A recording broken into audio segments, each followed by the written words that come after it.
British advanced pain clinic, నొప్పి మాయం, surgery దూరం. For appointments 9155515563. నమస్తే, వెల్కమ్ టు ఐ డ్రీమ్. నేను మీ ఝాన్సీ. అయితే ఇప్పుడు హైదరాబాద్లో ఏకకాలంలో 55 బృందాలతో ఐటీ రైళ్లు అయితే జరుగుతున్నాయి. సినీ ప్రముఖుల్లో నిర్మాత దిల్ రాజు ఇంకా మైత్రి మూవీ మేకర్స్ సంస్థ ఉన్నట్టు కూడా తెలుస్తోంది.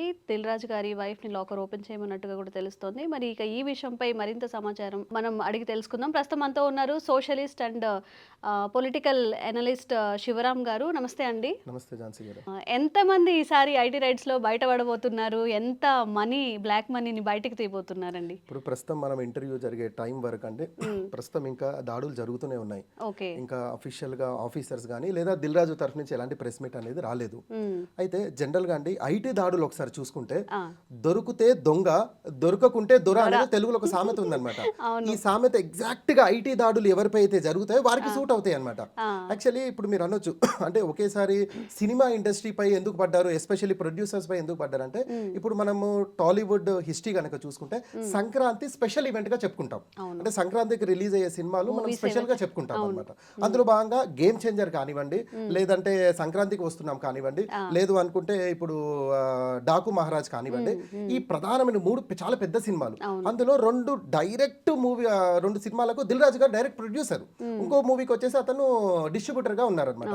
అయితే ఐటీ దాడులు జరుగుతున్నప్పుడు జనరల్ గా పబ్లిక్ కి ఒక అపోహ ఏముంటుందంటే, ఆహా ఇన్ని సినిమాలు తీశారు కదా, వీరికి ఎంత లాభం వచ్చిందో ఆ లాభాన్ని మరి కరెక్ట్ గా ట్యాక్స్ కడుతున్నారా లేదా అనే కోణంలో ఐటీ దాడులు జరిగాయేమో అనే జనరల్ గా ఒక అపోహ ఉంటుంది. అంటే వాస్తవంగా ఐటీ సెగ్మెంట్ లో గనక మనం ఆలోచిస్తే, అంటే ఐటీ ఆఫీసర్స్ కోణంలో ఆలోచిస్తే అసలు ఈ సినిమాలు తీయటానికి దిల్ రాజుకు డబ్బులు ఎక్కడి నుంచి వచ్చాయి అనే కోణంలోనే ఇన్వెస్టిగేషన్ జరుగుతుంది. ఆ దాడులు కూడా ఇప్పుడు జరిగిన సేమ్ అదే కోణంలో జరిగాయి అనమాట. అంటే గేమ్ చేంజర్ కి చాలా వరకు మౌత్ పబ్లిసిటీ మనం విన్నాము. 300 కోట్లు 400 కోట్లు ఒక దశలో 500 కోట్లు కూడా పెట్టి సినిమా తీశారు అన్నట్టుగా కూడా కొన్ని పుకార్లు అనేది వచ్చాయి. సో ఇన్ని కోట్లు దిల్ రాజుకు ఎక్కడివి? First question. Second question, Dil Raju banner నుంచే ఒక పోస్టర్ రిలీజ్ అయింది. సంక్రాంతికి వస్తున్నామనే సినిమా 207 కోట్లు వసూలు చేసిందని చెప్పేసి వారు ఒకటి పబ్లిసిటీ చేశారు. అసలు 200 కోట్లు ఎక్కడ పెట్టారు, దానికి సంబంధించిన ఐటీ అనేది మీరు పే చేశారా లేదా, ఈ కోణంలోకి ఇన్వెస్టిగేషన్ జరుగుతుంది. ఇప్పుడు డాకు మహారాజ్ సెంటర్ సంబంధించి కూడా డిస్ట్రిబ్యూటర్. అంటే ఓవరాల్ గా చూడండి, ఈ నేను దొరికితే దొంగ దొరకకుంటే దొర అని ఎందుకు అన్నానంటే అండి, ఒక్కసారి ఐటీ రైడ్ గనక జరిగితే అసలు దిల్ రాజు ఐటీ ఎంత పే చేస్తున్నాడు, అంటే ఐటీ క్లెయిమ్ ఎంత చేస్తున్నాడు, ఐటీ రిటర్న్స్ అంటాం కదా, పే చేస్తాడు. ఆ పే చేసిన దానికి ఇతని బిజినెస్ కి టాలీ అవుతుందా లేదా అనే దగ్గర నుంచి చెక్ చేస్తారన్నమాట. అంటే కంప్లీట్ గా దిల్ రాజు కెరియర్ కంప్లీట్ గా తొవ్వి వీళ్ళు చెక్ చేస్తున్నారు. అందుకే ఇంత టైం పడుతుంది. దాదాపు ఇప్పుడు 48 గంటలు అవుతుంది. ఇంకా రైడ్ జరుగుతూనే ఉంది. వారి బ్యాంక్ లాకర్స్ కానివ్వండి, వారి ఆస్తులు కానివ్వండి, లేదా వారి ఆర్నమెంట్స్ కానివ్వండి, వాళ్ళ ఇంట్లో ఇంకా ఏమైనా లిక్విడ్ క్యాష్ ఉందా, ఈ కోణంలోనే ఇన్వెస్టిగేషన్ అనేది జరుగుతుంటది. కానీ పబ్లిక్ ఏంటంటే ఇంకో అపోహ కూడా ఏముందంటే, రీసెంట్ గా ఫిల్మ్ డెవలప్మెంట్ కార్పొరేషన్ చైర్మన్ అయ్యారు కదా, పొలిటికల్ గా ఏమైనా కూడా ఏదన్నా బీజేపీ నుంచి ఏదన్నా ఉందా అనే కోణంలో కూడా కొంత అనేది జరుగుతుంది. కానీ ఎప్పుడైనా గుర్తుపెట్టుకోండి, ఐటీకి పొలిటికల్ కి సంబంధం ఉండదు. వారికి ఎవరిపైనైతే డౌట్ వస్తుందో 1 వీక్ బిఫోర్ నుంచే రెక్కి నిర్వహిస్తారు. వారి ఆన్లైన్ నుంచి మొదలు పెడితే ఆఫ్లైన్ ఆన్లైన్ 2 కోణంలో కూడా ఎంక్వైరీ జరుగుతుంది. తర్వాతనే సర్చ్ వారెంట్ తీసుకొని ఆ డైరెక్టర్ దగ్గర నుంచి అప్పుడు దాడి చేయడం స్టార్ట్ చేశారు. అది కూడా ఎర్లీ మార్నింగ్ అవర్స్ లో. ఎక్కడైనా చూసుకోండి మీరు, మన కూడా నార్త్ ఇండియాలో ఐటీ దాడులు జరిగాయి. మన ఇక్కడ కూడా దిల్ రాజు విషయంలో ఎక్కడ చూసుకున్నా మార్నింగ్ అవర్స్ లో 4-5 o'clock కి దాడులు అనేది జరుగుతుంటాయి. కానీ వీరికి ఎంత రైట్స్ ఉంటాయి అంటండి ఝాన్సీ గారు, అంటే ఫర్ ఎగ్జాంపుల్ వీళ్ళు వాల్ ఉంది, ఈ వాల్ మీద వీళ్ళకి డౌట్ వచ్చిందంటే వాల్ ని కూడా వీరు కూలగొట్టేయచ్చు అనమాట. అంత రైట్స్ ఉంటాయి వీరికి. కంప్లీట్ గా A to Z Dil Raju గారు కోఆపరేట్ చేయాల్సిందే. ఇప్పుడు మైత్రి మూవీస్ విషయానికి వస్తే కూడా వారు పుష్ప సినిమా తీశారు, వారికి మంచి లాభాలు వచ్చాయి. ఆల్ ఓవర్ ఇండియా ఇది సినిమా హిట్ అయింది. సో ఈ లాభాలు అంటే ఇప్పుడు మీరు సినిమా తీయడానికి ఎన్నైతే కోట్లు ఖర్చు అయ్యాయో ఇవి ఎక్కడి నుంచి వచ్చాయి, ఇప్పుడు ఏదైతే లాభాలు ఉన్నాయో లాభాలకు సంబంధించి ఐటీ మీరు రెగ్యులర్ గా అంటే ఐటీ ఎంత వరకు పే చేశారు ఏంటి అనే కోణంలో కూడా ఇది ఒక ఇన్వెస్టిగేషన్ అనేది జరుగుతుంది. ఇప్పుడు దిల్ రాజు ఇప్పుడు నేను ఇంటర్వ్యూకి వచ్చే టైంలో ఒక 1/2 hour బిఫోర్ బాల్కనీలోకి వచ్చి ప్రెస్ వాళ్ళతో మాట్లాడడం జరిగింది. ఐటీ రాడ్ నా ఒక్కరి మీదే కాదు, మైత్రి మూవీస్ మీద కూడా జరుగుతుంది, మ్యాంగో మీడియా మీద కూడా, వారి మీద కూడా, రామ్ మీద కూడా జరుగుతున్నాయి. కాబట్టి నేను అధికారులకు అయితే కోఆపరేట్ చేస్తున్నాను. ఇప్పటి వరకు అయితే రైడింగ్ అనేది జరుగుతూనే ఉంది. What ever it may be, అయిన తర్వాత నేను ఒకటి కన్క్లూజన్ ఇస్తాను ఒక మాట వారు చెప్పారనమాట. సో ఇప్పటికీ అఫీషియల్ గా ఇన్ని 100 కోట్లు లిక్విడ్ క్యాష్ దొరికాయి లేదా ఇంత భారీ ఆస్తులు దొరికాయి అన్నట్టుగా ఐటీ నుంచి కానీ దిల్ రాజు నుంచి కానీ ఇలాంటి ప్రెస్ రిలీజ్ అనేది రాలేదు. అయితే వాస్తవంగా దిల్ రాజు గారు ఒక డిపార్ట్మెంట్ లేకుంటే ఒక గవర్నమెంట్ అధికారు కాదు, తను ఒక వ్యాపారవేత్త. సరే అతను సినిమాలు తీసుకుంటున్నాడు, ప్రాఫిట్స్ అనేవి వస్తున్నాయి.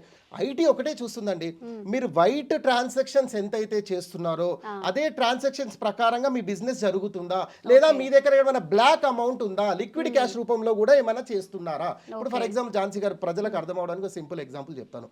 ఇప్పుడు నేను ఒక అపార్ట్మెంట్ ఫ్లాట్ కొన్నానండి, పర్చేస్ చేశాను. ఇప్పుడు మనం కోకాపేట ఏరియాలో చూసుకుంటే 20,000 25,000 ఎస్ఎఫ్టీ పలుకుతుంది అక్కడ. కానీ గవర్నమెంట్ రేట్ చూసుకుంటే మీకు 8,000 9,000 ఉంది అక్కడ గవర్నమెంట్ ప్రైస్. అదే మనం ఇటువైపు బంజారా హిల్స్ లేదా పంజాగుట్ట ఇటువైపు చూసుకుంటే ఏముంటుందండి, గవర్నమెంట్ ప్రైస్ 3,000 4,000 ఉంది. బట్ ఇక్కడ 15,000 12,000 15,000 వరకు తీసుకుంటున్నారు.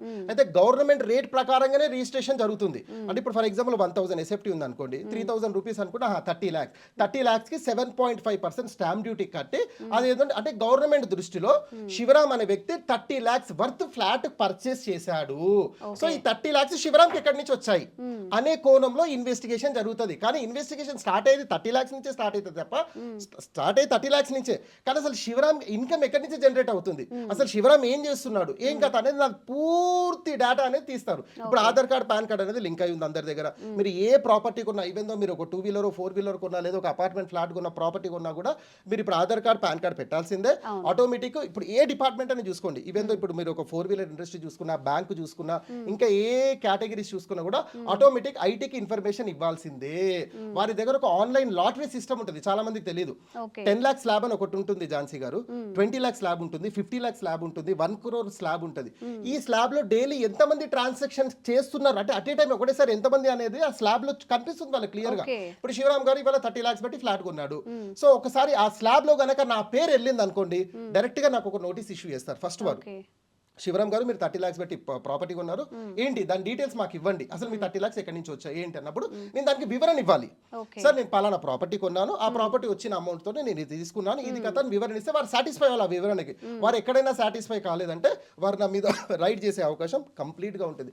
అదే కోణంలో దిల్ రాజు విషయంలో కూడా నాట్ ఓన్లీ సంక్రాంతి కాదు, ఆయన ప్రీవియస్ చూసుకున్నా కూడా ఇయర్లీ యావరేజ్ గా చూసుకున్న 1-2 మూవీస్ అనేది దిల్ రాజు నుంచి డే టైం వస్తూనే ఉన్నాయి. ఏది పట్టుకున్న బంగారం అయిపోతుంది కాబట్టి రిటర్న్స్ కూడా ఎక్కువ ఉంటాయని కరెక్ట్ అన్నారు. ఇప్పుడు మనం మీరైనా నేనైనా జనరల్ గా సినిమా ఇండస్ట్రీ నాలెడ్జ్ ఉన్న వాళ్ళ ప్రొడ్యూసర్ అనేది తక్కువ గుర్తు చెప్పారు దిల్ రాజు. అంటే అసలు దిల్ రాజు ఇన్ని సినిమాలు తీస్తున్నాడు, ఇన్ని 100 కోట్ల వ్యాపారాలు చేస్తున్నాడు, అసలు ఇక్కడ ట్యాక్స్ ప్రాపర్ గా పే చేస్తున్నాడా లేదా, ఇప్పటివరకు ఆయన మీద ఎలాంటి ఐటీ రైట్ జరగలేదు. ఇప్పుడు ఏకంగా సంక్రాంతిలో 3 సినిమాలు పెద్ద సినిమాలే పెట్టాడు. కాబట్టి ఇది రైట్ టైం. ఇప్పుడు నేను మీ ఇంటర్వ్యూకి వచ్చే ముందు కూడా నేను ఒక ఐటీ ఆఫీసర్ తో మాట్లాడే నేను ఈ విషయాలు మీతో చెప్తున్నాను. 1 week బిఫోర్ నుంచే రెక్కి జరుగుతుంది ఆయన మీద. ఈ విషయాలు ఎవరికి తెలియదు, ఈవెన్ దిల్ రాజు కూడా తెలియదు ఈ విషయాలు. అంటే దిల్ రాజు డ్రైవర్ ఎవరికి తెలియదు. వీళ్ళు ప్రిపేర్డ్ గా ఉండరా అండి? ఇప్పుడు taxpayers end of the day మనల్ని అడుగుతారు, ఇంత ట్యాక్స్ కట్టామా లేకపోతే ఇది ఎక్కడి నుంచి వచ్చిందని చెప్పి. సెలబ్రిటీ హోదాలో ఉన్న వాళ్ళు ముందు నుంచే జాగ్రత్తగా ఉండరా? మీరు మంచి ప్రశ్న వేశారండి. ఇప్పుడు సినిమాలలో నీతులు చెప్పే హీరోలు కానీ ప్రొడ్యూసర్లు కానీ డైరెక్టర్లు కానీ సినిమాలలో నీతులే కదండి చెప్పేది. మరి డైరెక్ట్ గా వారు ఇంప్లిమెంట్ చేస్తున్నారా లేదా అనేది వారు ఇప్పుడు వారు ప్రశ్నించుకోవాల్సిన అవసరం ఉంది. ఇప్పుడు నేను ఐటీ ఫర్ ఎగ్జాంపుల్ అండి, శివరామ్ గారి ఇన్కమ్ 10 lakh అని చూపిస్తున్నాను నేను ఐటీకి ఎగ్జాంపుల్ చెప్తాను. నేను ఆ 10 lakh నేను ఐటీ కడుతున్నాను అనుకోండి. ఇప్పుడు 7 lakhs వరకు అయితే ఐటీ ఫ్రీ ఉంది, 10 lakh లేదా 20 lakhs చూపిస్తున్నా. కానీ ఇప్పుడు నేను వాస్తవంగా నా సంపాదన నెలకి ₹1,00,00,000 ఉంది, అంటే ఇయర్లీ ₹1,00,00,000 ఉంది, కానీ నేను చూపిస్తుంది 20 లక్షలే చూపిస్తున్నా. అంటే నేను 80 లక్షలు ఫ్రాడ్ చేస్తున్నట్టే కదా. ఇలా చాలా మంది చేస్తున్నారు భారతదేశంలో. ఇలా భారతదేశంలో చాలా మంది, అంటే వారి ఇన్కమ్ వచ్చేసి 100 కోట్లు ఉంటాయి, వారు చూపించేది ₹1-2 కోట్ల రూపాయలు ట్యాక్స్ చూపిస్తారు. దీన్ని ఎవరు ఎగ్జామ్షన్ చేస్తారంటే వారికి ఒక చార్టెడ్ అకౌంటెంట్ ఒక టీం ఉంటారు. వారు ఏం చేస్తారంటే సార్ మాక్సిమం దీనికి కట్టొచ్చు, దీనికి కట్టొద్దు, ఇలా ఇలా ఇలా ఇలా కట్ చేసుకుంటూ వారు తక్కువ అమౌంట్ చూపించే ప్రయత్నం చేస్తారు. చాలా మంది ఝాన్సీ గారు సెలబ్రిటీస్ కానీ లేకుంటే నా రీసెర్చ్లో నా విశ్లేషణలో చాలా మంది భారతదేశాన్ని వదిలి ఇతర దేశాలలో వ్యాపారాలు చేయడానికి గల ఒక కారణము ఈ ట్యాక్స్ కి భయపడుతున్నారు. మీరు ఒక్కసారి ట్యాక్స్ హిస్టరీ చూసుకుంటే అబ్రాడ్ కంట్రీస్ మన కంట్రీస్ కి అసలు ఎంత వ్యత్యాసం అంటే అసలు భారతదేశంలో వ్యాపారం చేయాలంటే ఇంత కాస్ట్లీనా, అంటే ఇంత ట్యాక్స్ పే చేస్తే తప్ప మేము వ్యాపారం చేసే పరిస్థితి లేదా అనే కోణంలోనే అబ్రాడ్ కంట్రీస్ కి వెళ్ళిపోతున్నారు. మీరు వ్యాపారం దాకా అంటున్నారు. ఇప్పుడు నార్మల్ ఒక సగటు ఐటీ ఎంప్లాయీని తీసుకుంటే ఒకవేళ 1 lakh కానీ 1,30,000 వస్తే 30,000 నుంచి 40,000 వరకు ట్యాక్సే పే అవుతుంది. ఈ రీజన్ తో కూడా వేరే కంట్రీస్కి వెళ్దాము, ట్యాక్స్ తగ్గుతుందేమో ఆలోచన కూడా వస్తుంది. కరెక్ట్ అన్నారు. ఇప్పుడు సోషల్ మీడియా కూడా అనేక వీడియోలు మీరు చూస్తుంటారు. ఇప్పుడు మీరు సౌదీ చూసుకోండి, లేకుంటే న్యూజిలాండ్, ఇంగ్లాండ్, లేకుంటే అమెరికా లాంటి కంట్రీస్ లో ట్యాక్స్ అనేది అసలు చాలా తక్కువ ట్యాక్సెస్ ఉంటాయి అక్కడ. అసలు మీరు ఊహించారు. ఇప్పుడు ఫర్ ఎగ్జాంపుల్ అండి, నా వన్ ఆఫ్ మై స్టాఫ్ అన్నమాట, ఒక డిజైర్ కారు కొన్నాడు అతను, 11,30,30,000 అండి ఆన్ రోడ్ ప్రైస్ అది. కానీ ట్యాక్స్ ఎంత పే చేశారు తెలుసా? మీరు చెప్తే ఆశ్చర్యపోతారు. 4,82,000 రూపాయలు అక్షరాల ట్యాక్స్ కట్టాడండి.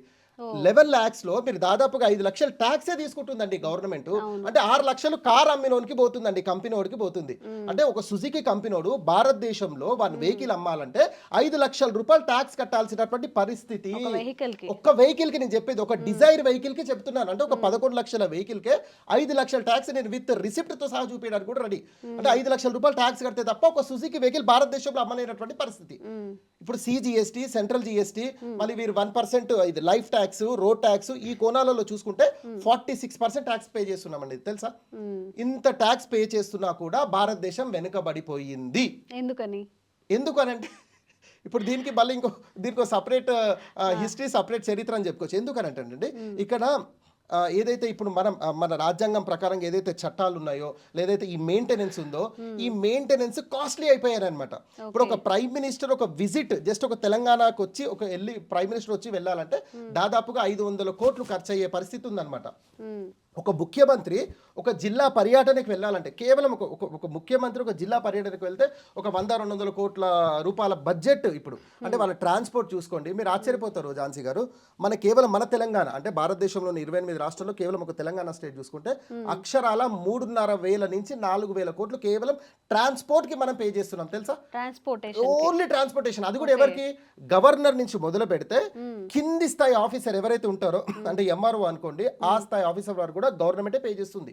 అంటే ఇప్పుడు వీరు కాన్వాయ్లు అనుకోండి, ప్రభుత్వ వాహనాలు అనుకోండి, లేకుంటే ఇప్పుడు జిహెచ్ఎంసీలో తిరిగే వాహనాలు అనుకోండి, వీత కలెక్టరేట్లో, ఈ ఓన్లీ ట్రాన్స్పోర్ట్ కి ఇంత ఖర్చు అవుతుంది. ఇవన్నీ ఎక్కడి నుంచి వస్తున్నాయంటే ట్యాక్స్ డబ్బులు.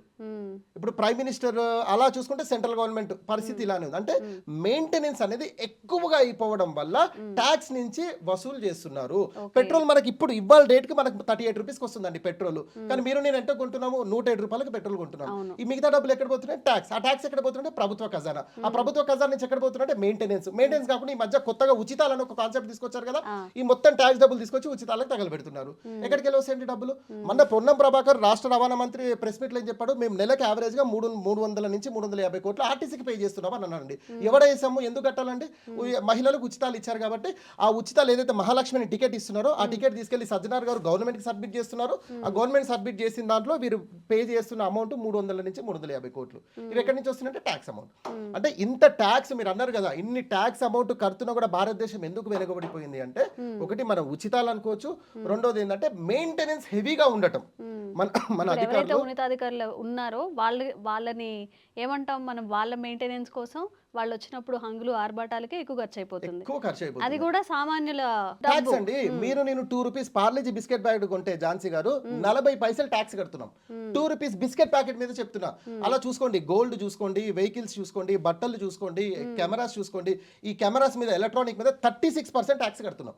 అంటే ఈ ట్యాక్స్ ఎటుపోతుంది ఇది అంటే సపరేట్ ఇంటర్వ్యూ, సపరేట్ సెషన్ లో మాట్లాడుకుందాం. అయితే దిల్ రాజు విషయానికి వస్తే ఈ కోణంలోనే ఇప్పుడు దిల్ రాజు మీద దాడులు అనేవి జరుగుతున్నాయి. నువ్వు భారతదేశంలో ఉంటున్నావు, సిటిజన్ గా ఉంటున్నావు కాబట్టి ఇక్కడ నువ్వు వైట్ బిజినెస్ చేయాలి. ఐటీ కాన్సెప్ట్ ఏంటంటే ఇన్కమ్ ట్యాక్స్ డిపార్ట్మెంట్ లో వారి ఉద్దేశం వైట్ అమౌంటే ట్రాన్సాక్షన్స్ జరగాలి, black amount black liquid cash transactions జరగదు. లిక్విడ్ క్యాష్ ట్రాన్సాక్షన్స్ అనేది ఐటీ యాక్ట్ ప్రకారంగా నేరము, దానికి జైలు శిక్ష కూడా ఉందన్నమాట. అంటే ఇప్పుడు ఫర్ ఎగ్జాంపుల్ అంటే నేను లిక్విడ్ క్యాష్ ట్రాన్సాక్షన్స్ అంటే ప్రజలు కూడా అర్థం అవడానికి చెప్తున్నాను. ఫర్ ఎగ్జాంపుల్ నేను ఇందాక చెప్పాను 3,000 రూపీస్ గవర్నమెంట్ రేట్ ఎస్ఎఫ్టీ ఉంది అంటే, నేను ఇప్పుడు ఒక 1000 ఎస్ఎఫ్టీ తీసుకుంటే ఇప్పుడు నాకు ఏదైతే 30 లక్షలు కాస్ట్ ఉందో అండి, 30 లక్షలలో జనరల్ గా నేను ఏం చేయాలంటే 30 లక్షలు నేను వైట్ అమౌంటే పే చేయాలి. ఎవరికి? నా దగ్గర ఎవరి దగ్గర అయితే ఫ్లాట్ పర్చేస్ చేస్తున్నానో మనకి 30 lakhs నేను చెక్కే ఇవ్వాలి. అయితే చాలా మంది ఏం చేస్తారు తెలియక 30 lakhs లో 15 lakhs లిక్విడ్ క్యాష్ ఇచ్చి 15 lakhs చెక్ ఇచ్చేస్తారు, లేదా 30 lakhs లిక్విడ్ క్యాష్ ఇచ్చేస్తారు. ఇది నేరము ఐటీ దృష్టిలో. కంప్లీట్ గా ట్రాన్సాక్షన్స్ ఏదైతే మీరు రికార్డ్ చూపిస్తున్నారో రికార్డ్ ప్రకారం వైట్ ట్రాన్సాక్షన్స్ జరగాలి. వైట్ ట్రాన్సాక్షన్ ప్రకారంగా మీరు ట్యాక్స్ పే చేయాలి. లిక్విడ్ క్యాష్ ట్రాన్సాక్షన్స్ అనేది ఐటీలో లేవు. అలాగే ఇప్పుడు దిల్ రాజు విషయంలో కూడా లేదా నార్త్ ఇండియాలో జరిగినటువంటి ఆ దాడుల విషయంలో కూడా ఈ లిక్విడ్ క్యాష్ ట్రాన్సాక్షన్ జరగడము, ఇంట్లో కట్టల నోట్లు 100 కోట్లు 200 కోట్లు 300 కోట్లు ఇవి దొరకడం కూడా నేరం అన్నమాట. ఐటీ దృష్టిలో నేరం. అంత మనీ మనం ఇంట్లో ఉంచుకోవడానికి వీలు లేదు. ఇంకోటి ఏంటంటే ఇప్పుడు ఈ సేవింగ్ అకౌంట్స్ ఉంటాయి. ఇప్పుడు మనం అందరం కూడా తరచూ ఎస్బీఐ ఆంధ్రలో సేవింగ్ అకౌంట్స్ యూజ్ చేస్తాం. సేవింగ్ అకౌంట్స్ ఓన్లీ దాని 1 year కెపాసిటీ 10 lakh రూపీ. చాలా మందికి తెలియదు. నేను ఏం చేస్తానంటే నాకు ఆంధ్ర బ్యాంక్ లో ఒక అకౌంట్ ఉంటుంది, స్టేట్ బ్యాంక్ లో ఒక అకౌంట్ ఉంటుంది, లేదా ఇంకోటి ఏదో హెచ్డిఎఫ్సి లో ఒక అకౌంట్ ఉంటుంది. ఇల్లు ఒక 3 లక్షలు, అల్లు ఒక 4 లక్షలు, ఇల్లు ఒక 7 లక్షలు వేసేసి నేను అలా దులిపేసుకుందామని ప్రయత్నం చేస్తాను. కాదు, overall Aadhaar card pan card sync అయి ఉంది కదా, per year transaction 10 lakh above ఏంటంటే ఐటీ నుంచి మీకు నోటీస్ వస్తుంది. అదే కరెంట్ అకౌంట్ చూసుకోండి 50 lakhs ఉంటుంది దాని కెపాసిటీ. 50 lakhs అబౌవ్ ఏంటంటే మీకు నోటీస్ వస్తుంది. నోటీస్ రావాలని ఖచ్చితంగా రాదు, ఒకవేళ వస్తే మాత్రము చరిత్ర మొత్తం తీస్తారు. అసలు నువ్వు 50 లక్షలు నీ ట్రాన్సాక్షన్ జరిగాయి, అసలు నువ్వు ఏం వ్యాపారం చేస్తున్నావు, గవర్నమెంట్కి ఎంతవరకు ట్యాక్స్ పే చేస్తున్నావు, అసలు ఏంటి నీ చరిత్ర బాబు తీసుకొచ్చి మా ముందు పెట్టు అని అంటారు. అప్పుడు వాళ్ళ దగ్గర మనం 1% కూడా అటు ఇటు అయ్యామనుకోండి, డైరెక్ట్ కేసెస్ ఫైల్ అవుతాయి, అరెస్ట్ చేసేస్తారు. దానికి పెనాల్టీ ఉంటుంది. ఆ పెనాల్టీ మీరు బేర్ కూడా చేయలేరు, అలాంటి పెనాల్టీ వేస్తారు. రామ్ గారు, ఇప్పుడు నాకు నిజంగా ఒక పాయింట్ గుర్తొచ్చింది. జనరల్గా ఐటీ రైట్స్ జరిగినప్పుడు నాట్ ఓన్లీ ఫిలిం కాదు, నాట్ ఓన్లీ బిజినెస్ మెన్ కాదు, ఈ ఎడ్యుకేషనల్ కానీ సంస్థలు ఉంటాయి, వాళ్ళ దగ్గర కూడా కాంప్రమైజ్ చేస్తారు. వాళ్ళని ఏదో ఒకటి అలాంటి ఇష్యూస్ కూడా బయటకు వస్తున్నాయి. మరి ఎంతవరకు ఈ రైట్స్ చేస్తున్నారు, బయటకు వస్తుంది అంతా ఓకే, ఎంతవరకు జెన్యూన్గా ఉంటుంది, ఎంతవరకు రైట్ జరిగిన తర్వాత వాళ్ళు ట్యాక్స్ కడుతున్నారు? మీరు ఇండస్ట్రీ ఎడ్యుకేషన్ గురించి చెప్పారు. ఫర్ ఎగ్జాంపుల్ మన మేడ్చల్ ఎమ్మెల్యే లేకుంటే ప్రస్తుత మాజీ మంత్రి మల్లారెడ్డి గారి ఇంట్లో కూడా ఐటీ దాడులు జరిగాయి. కానీ వారి ఇంట్లో అసలు ఏమి కూడా వాళ్ళు అంటే ఐటీ వాళ్ళు అదే లిక్విడ్ క్యాష్ కానీ ఏది కానీ వాళ్ళు క్లెయిమ్ చేయలేదు, వెళ్ళిపోయారు. అంటే కొన్ని ఎలా ఉంటుందంటే కాంప్రమైజ్ అనేది ఉండదు, ఎందుకంటే వీళ్ళంతా కొత్త టీం ఉంటారు. ఇప్పుడు చూడండి, ఎక్కడైనా పోలీస్ ఏదైనా ఎక్కడైనా పెద్ద కర్ఫ్యూ లాంటిది ఏదైనా జరిగితే ఆర్మీని దించుతారు. ఎందుకు ఆర్మీ ఎవరిని గుర్తుపట్టదు, ఈ లోకల్ పబ్లిక్ కూడా ఆర్మీని గుర్తుపట్టారు. కాబట్టి వాళ్ళ పద్ధతులు వాళ్ళు చేసుకొని వెళ్ళిపోతారు. అలాగే ఐటీ విషయానికి వస్తే కూడా అండి, ఎవరైతే ఐటీ టీం ఉంటారో వీళ్ళు లోకల్ వ్యక్తులు ఉండరు. లోకల్ వ్యక్తులు వీళ్ళకి అస్సలు ఎలాంటి రిలేషన్స్ ఉండవు. వీరికి ఏదైతే టాస్క్ ఇచ్చారో ఆ టాస్క్ ఇంప్లిమెంట్ చేయాలి. కొందరికి లాకర్ సెగ్మెంట్ ఇస్తారు, కొందరికి ఆర్నమెంట్ సెగ్మెంట్ ఇస్తారు, కొందరికి ఆస్తుల సెగ్మెంట్ ఇస్తారు, కొందరికి లిక్విడ్ క్యాష్ సెగ్మెంట్ ఇస్తారు, కొందరు ఇల్లు మొత్తం తరోగా చెక్ చేస్తారు. అంటే వారి pipes, drainage pipes, sumps, over head tanks, ఇలా అందరికీ వారి వారి ప్రయత్నాలలో అన్ని చేస్తారు. అయితే ఇక్కడ కొన్ని ఏంటంటే కోవర్ట్ అని ఒక పదం ఉంటుంది. అంటే ప్రతి రంగంలో ప్రతి డిపార్ట్మెంట్ లో కోవర్ట్స్ అని ఉంటారు. ఒక్కొక్కసారి ఏం చేస్తారంటే మీకు ఐటీ రైట్ జరుగుతుందని ముందుగా ఒక ఇన్ఫర్మేషన్ వచ్చే అవకాశం ఉంటుంది. అది ఎక్కడి నుంచైనా లీక్ అవ్వచ్చు. ఇప్పుడు ఎవరైతే దిల్ రాజు 55 మంది టీం అంటున్నామో అలాంటి టీంలలో ఏదన్నా అవకాశం ఉంటుంది. తర్వాత వీళ్ళు వెళ్ళి ఏదైనా గుడ్ విల్ రూపంలో తీసుకుంటారు. అది చాలా రేర్ గా జరుగుతుంది. అలా జరిగినప్పుడు వీళ్ళు ముందు జాగ్రత్త పడతారు. అంటే ఇంట్లో లిక్విడ్ క్యాష్ పెట్టుకోకుండా ఈ డాక్యుమెంట్స్ అన్ని తరువుగా ఇవన్నీ నీట్ గా సెట్ చేసి పెట్టుకుంటారు అనమాట. అలా ఎప్పుడైతే జరుగుతుందో అప్పుడు వాళ్ళ ఇంట్లో క్లీన్ చీట్ గా బయటపడతారు. లేదు అసలు ఎలాంటిది ఏమీ జరగలేదు, ఇమీడియట్ గా రైట్ జరిగింది అనుకోండి, ఖచ్చితంగా లిక్విడ్ క్యాష్ తో బయటపడాల్సిన అవసరం ఉంటుంది. అంటే ఇప్పుడు ఈ కొన్ని మన తెలంగాణలో కొందరు ఐటీ రైట్స్ జరిగినప్పుడు కూడా ఇలాంటి రూమర్స్ వచ్చాయి. ముందుగానే లీక్ వచ్చింది కాబట్టి ఆయన జాగ్రత్త పడ్డాడు, లీక్ రావాల్సింది లేకుండా. ఎందుకంటే ఐటీ అనేది సెంట్రల్ గవర్నమెంట్, స్టేట్ గవర్నమెంట్ కాదు, సెంట్రల్ గవర్నమెంట్ అదనమాట. అసలు వారికి వీరికి రిలేషనే ఉండదు. వారు అసలు సీఎం అని చూడరు, మినిస్టర్స్ అని చూడరు. అసలు ఇప్పుడు మల్లారెడ్డి మినిస్టర్ ఉన్నప్పుడు రైట్ జరిగింది, అవునా కదా? అంటే వాళ్ళ దృష్టిలో మినిస్టర్స్ ఇవన్నీ కాదు. నువ్వు మా సిటిజన్, ఇండియన్ సిటిజన్, భారతదేశంలో వ్యాపారం చేస్తున్నావు, నువ్వు కంప్లీట్ గా ఫుల్ఫిల్ చేయాలి. నువ్వు వైట్ ట్రాన్సాక్షన్ చేస్తున్నావు, దాని ప్రకారం ట్యాక్స్ కట్టు. నువ్వు ట్యాక్స్ ఇంత చూపిస్తున్నావు 10 లక్షలు, 10 లక్షల క్లెయిమ్ చేయి. కానీ నువ్వు వైట్ చూపించేది 10 లక్షలు, ఇక్కడ ఉన్నవో 90 లక్షలు కనిపిస్తున్నాయి. కాబట్టి నువ్వు ఇది నేరము, దానికి పెనాల్టీ వేసి వెళ్ళిపోతారు. నెక్స్ట్ టైం ఇది సరిగ్గా కరెక్ట్ గా బ్యాలెన్స్ చేసుకొని ఒక వార్నింగ్ ఇచ్చి వెళ్తారు అనమాట. ఓకే, మరి ఏమవుతుంది తర్వాత? ఏమవుతుంది ఇప్పుడు వాళ్ళ దగ్గర సెక్షన్స్ ఫైల్ చేస్తారండి, డబ్బులు దొరికాయి, ఏం చేస్తారు? వాటిని సీజ్ చేస్తారు. అయ్యో ఇలా ఐటీ డిపార్ట్మెంట్ ఎన్నో 100 కోట్లు సీజ్ చేసింది కదండి. సీజ్ చేసిన తర్వాత వీళ్ళు క్లెయిమ్ చేసుకోవాలి. మళ్ళీ ఎలాంటి శిక్షలు ఉండవా? అయ్యో వారికి సెక్షన్స్ వేసి జైలుకి పంపించేస్తారు ఇమీడియట్ గా. మళ్ళీ జైలుకి వెళ్తారు, బెయిల్ మీద బయటకు వచ్చేస్తారు. అది వేరే విషయం. ఇప్పుడు ఇండియన్ కాన్స్టిట్యూషన్ ఎలా ఉంది అంటే ఝాన్సీ గారు, జడ్జి 360 degrees లో తీర్పిస్తాడు అనమాట. 360 degrees లో అంటే ఇప్పుడు చిన్న హత్య జరిగింది, ఇప్పుడు చంపిన వాడికి అడ్వకేట్, చచ్చిపోయిన వాడికి అడ్వకేట్ అండి ఝాన్సీ గారు. మరి న్యాయం ఏంటి జరుగుతుంది, అవునా కదా? అలాంటి అంటే అందుకే ఇప్పుడు జడ్జి ఏం చేస్తారంటే, వీడు చంపాడు, ఎలాంటి సిచ్యువేషన్ లో చంపాడు, వీడేమైనా లిక్కర్ తీసుకున్నాడా, లేదంటే వీడేమన్నా అప్పుడు మెంటల్ కండిషన్ బాగాలేదా, ఎలా ఉంది అని. ఈ అన్ని కోణాలలో తరోగా ఇన్వెస్టిగేషన్ జరిగిన తర్వాతనే జడ్జి ఒక తీర్పిస్తాడు. అలాగే ఐటీ విషయాన్ని కూడా మీరు సెక్షన్స్ ఫైల్ చేసిన తర్వాత అల్టిమేట్లీ ఏందండి, భారతదేశంలో జైలుకి పంపించాల్సిందే. ఇంకా మరీ పెద్దగా అంటే ఊరేస్తారు, అంతకంటే మించి ఏముంటుందండి.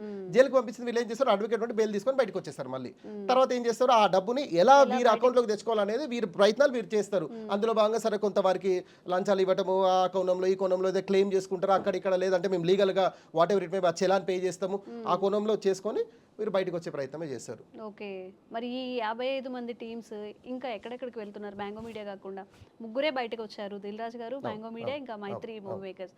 ఇంకా అంటే ప్రెస్టీజియస్ సంస్థల మీద పడే వాళ్ళ ఇప్పుడు వరకు అయితే యాజ్ ఆఫ్ నో మన ఇంటర్వ్యూ జరుగుతున్న టైంకి అయితే అలాంటి ఇన్ఫర్మేషన్ అయితే మనకు రాలేదండి. ఇప్పటి వరకు అయితే వీరు ముగ్గురు మీదనే ఉన్నాయి.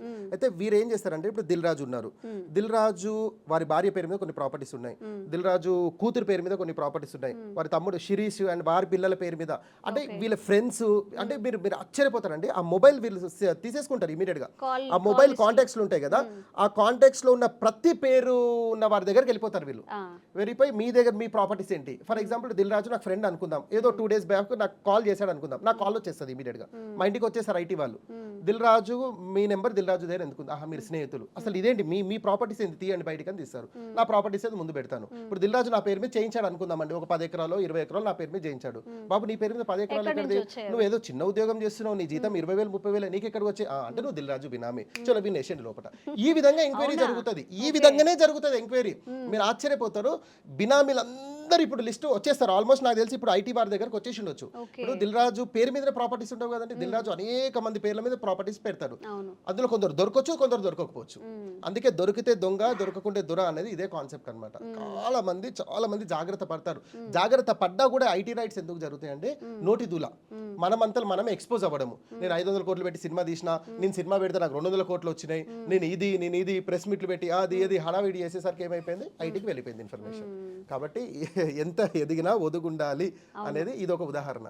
జనరల్ గా పబ్లిక్ కూడా అనుకునేది ఏంటంటే, ఎవరి దగ్గర ఐటీ రైట్స్ జరిగినా కానీ వాళ్ళు అంతకుముందే జాగ్రత్త పడి ఉంటారులే, ఇప్పటికే ఫండ్స్ ఏవైతే ఉన్నాయో ట్రాన్స్ఫర్ చేసి ఉంటారు, అంటే ఈ నిమిషం రైట్ జరిగినా కానీ ట్రాన్స్పరెన్సీ ఉండేలాగా మెయింటైన్ చేస్తున్నారని అందరు అనుకుంటారు. సెలబ్రిటీస్ అందరూ ఈ జాగ్రత్తను పాటిస్తారా? అదే అందులో ఎట్లా ఉంటుంది అంటే, నేను చెప్పాను కదా, కోవర్ట్ ఎప్పుడైతే ఆ రైడ్ జరిగే టీం వచ్చేదాకా ఆగుతారండి. ఇప్పుడు మనకి ఒక 100 crores వచ్చింది లాభం, దీనికి నిజంగా న్యాయంగా సంపాదిస్తే ఓకే, ఒకవేళ ఇల్లీగల్ గా కానీ ట్యాక్స్ పే చేయకుండా ఉన్నప్పుడు దాని గురించి వాళ్ళు జాగ్రత్త తీసుకోరు అని. ఇప్పుడు మీరు మంచి క్వశ్చన్ వేశారు ఝాన్సీ గారు. మనం విజయవాడ హైవేలోనో వరంగల్ హైవేనో ఒక కార్లో 100 కిలోల గంజాయి పట్టుబడ్డది అని చెప్పేసి మనం జనరల్ గా న్యూస్ లో చూస్తుంటాం. నేను ఎన్నోసార్లు వరంగల్ వెళ్ళాను, ఎన్నోసార్లు విజయవాడ, మరి నా కార్ ఇప్పుడు చెక్ చేయలేదే, డౌట్ రావాలి కదా. అంటే ఇవి ఎలా ఉంటాయి ఏంటండి, కంప్లైంట్ వెళ్తుంది, స్పెషల్గా డిపార్ట్మెంట్కి కంప్లైంట్ వెళ్తుంది. మనలో నుంచి ఒక వ్యక్తి ఇన్ఫర్మేషన్ ఇచ్చేస్తాడు, సార్ పలానా కార్లో ఎంత గంజా వెళ్తుంది, పలానా కార్లో ఇంత డబ్బు వెళ్తుంది అని. ఎవరు ఇస్తారు తెలుసా కంప్లైంట్? ఈ టీంలోని పడనోడు ఒకడు ఉంటాడు, వాడి నుంచి ఇన్ఫర్మేషన్ వెళ్తుంది. వీళ్ళు స్పెషల్గా అక్కడ చెక్ పోస్ట్ పెట్టి సీజ్ చేస్తారు. అలాగే ఇక్కడ కూడా విషయం ఎలా ఉంటుంది అంటే, ఒకవేళ భారీగా డబ్బు వచ్చినా లేకపోతే ఇంకేమైనా యాక్టివిటీస్ చేసినా, వీళ్ళిద్దరి మధ్యలో పడకపోయినా, ఇంకా ఏదో 100 కారణాలు ఉంటాయండి. అందులో నుంచి ఒక్క వ్యక్తి ఇన్ఫర్మేషన్ ఇచ్చేస్తాడండి. అందరూ ఇస్తారని కాదు, ఒక వ్యక్తి ఇచ్చే అవకాశం ఎక్కువగా ఉంటుంది. ఇచ్చినప్పుడు ఏంటంటే ఐటీ వాళ్ళ నోటీస్ లోకి వెళ్తుంది, పలానా దగ్గర 100 కోట్ల ట్రాన్సాక్షన్ జరుగుతుందంట, ఏంది వాని మీద ఒక రెక్కి నిర్వహించండి. ఐటీ వాళ్ళు కూడా అంటే అంత ఆషామాషిగా చేయరు, అప్రూవల్స్ తీసుకుంటారు, ఆన్లైన్ ఇన్ఫర్మేషన్ తీసుకుంటారు, ఆఫ్లైన్ ఇన్ఫర్మేషన్ తీసుకుంటారు. తీసుకున్న తర్వాతనే వారు రైడ్ చేయడం స్టార్ట్ చేస్తారు విత్ సర్చ్ వారెంట్ అనమాట. ఇలాగా జరిగే అవకాశం ఉంటుంది. జరిగేటప్పుడు 2 విషయాలు జరుగుతాయి. ఒకటేమో వితౌట్ ఇన్ఫర్మేషన్ వచ్చేస్తారు, ఒకటి ఏంటంటే మీకు చెప్పినట్టుగా ఎక్కడి నుంచో ఇన్ఫర్మేషన్ లీక్ అవుతుంది. దిల్ రాజు గారు మీ ఇంట్లో మార్నింగ్ 4 o'clock రైడ్ జరుగుతుందంటే కథం, ఆయన జాగ్రత్త పడే అవకాశం ఉంటుంది. ఇలా ఇన్ఫర్మేషన్ వచ్చి జాగ్రత్త పడ్డ వాళ్ళు ఉన్నారు, ఇన్ఫర్మేషన్ రాకుండా బుక్ అయిన వాళ్ళు ఉన్నారు. ఇప్పుడు దిల్ రాజు ఏ కేటగిరీలో ఉన్నది రేపేళ్ళు తెలుస్తుంది. అవునండి, మీరు అన్నట్టుగా మనం ఎంత ట్యాక్స్ కడుతున్నా కానీ ఇంకా మనం డెవలప్ అవ్వట్లేదు అంటున్నారు. ఈ ట్రాన్స్పరెన్సీ అనేది అందరిలో వస్తే కరెక్ట్ గా ట్యాక్స్ కట్టాలి. చూద్దాం మరి ఎంత మంది మీద రైట్స్ జరుగుతాయో, రేపు ఇంకెంత పెద్ద లిస్ట్ వస్తుందో. మళ్ళీ మీట్ అవుదామండి. Thank you. వెల్కమ్ అండి.